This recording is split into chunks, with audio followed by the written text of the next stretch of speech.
Je suis Pierre-Jean Leduc, le président de DMJ Group, donc un groupe international dont le siège est basé en Normandie, le groupe français avec 10 usines, 5 entreprises en France, 2 en Roumanie, 2 en Allemagne et 1 aux États-Unis. On est à peu près 800 personnes. On fait l'année dernière une centaine de millions d'euros de chiffre d'affaires.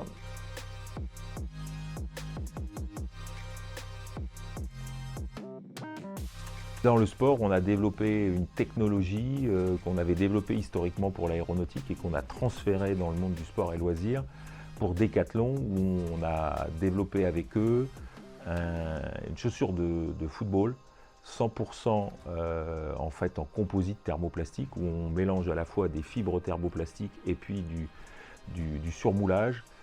Et tout ça sans déchets. Donc en fait, on sort une chaussure de plastique en un seul cycle, utilisant des technologies chaud-froid, des technologies de chauffe par induction, et puis également des matières plastiques qui peuvent être recyclées.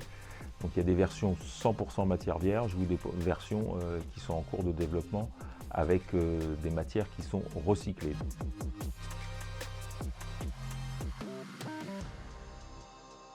Alors, on essaye de prendre en compte la phase d'éco-conception dès le départ avec nos clients, en leur proposant la technologie qui nous paraît la plus adaptée et en les aidant à choisir la matière plastique la plus adaptée à leur application. Donc en fait, dès le départ, on essaye d'être le plus objectif possible, à la fois technologiquement sur le process et à la fois sur les matières plastiques.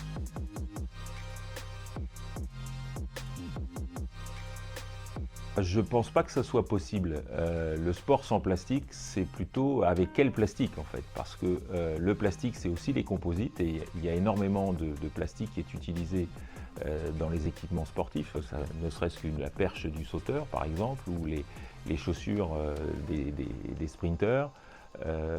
Eh bien, dans tous les équipements sportifs, il y a du plastique, mais aussi dans tout le textile. N'oublions pas que le textile, c'est en grande partie fait avec des fibres plastiques.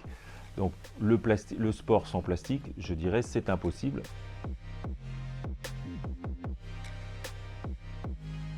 Donc pour moi, ça reste l'athlétisme et avec une course qui est un peu mythique, qui est celle du 100 mètres. Et donc j'ai toujours en tête le record du monde de Usain Bolt en 9,58 en 2009 à Berlin. Je pense que ça reste un record à battre. On verra si cette année il est battu, mais probablement avec des nouvelles chaussures, il sera peut-être battu.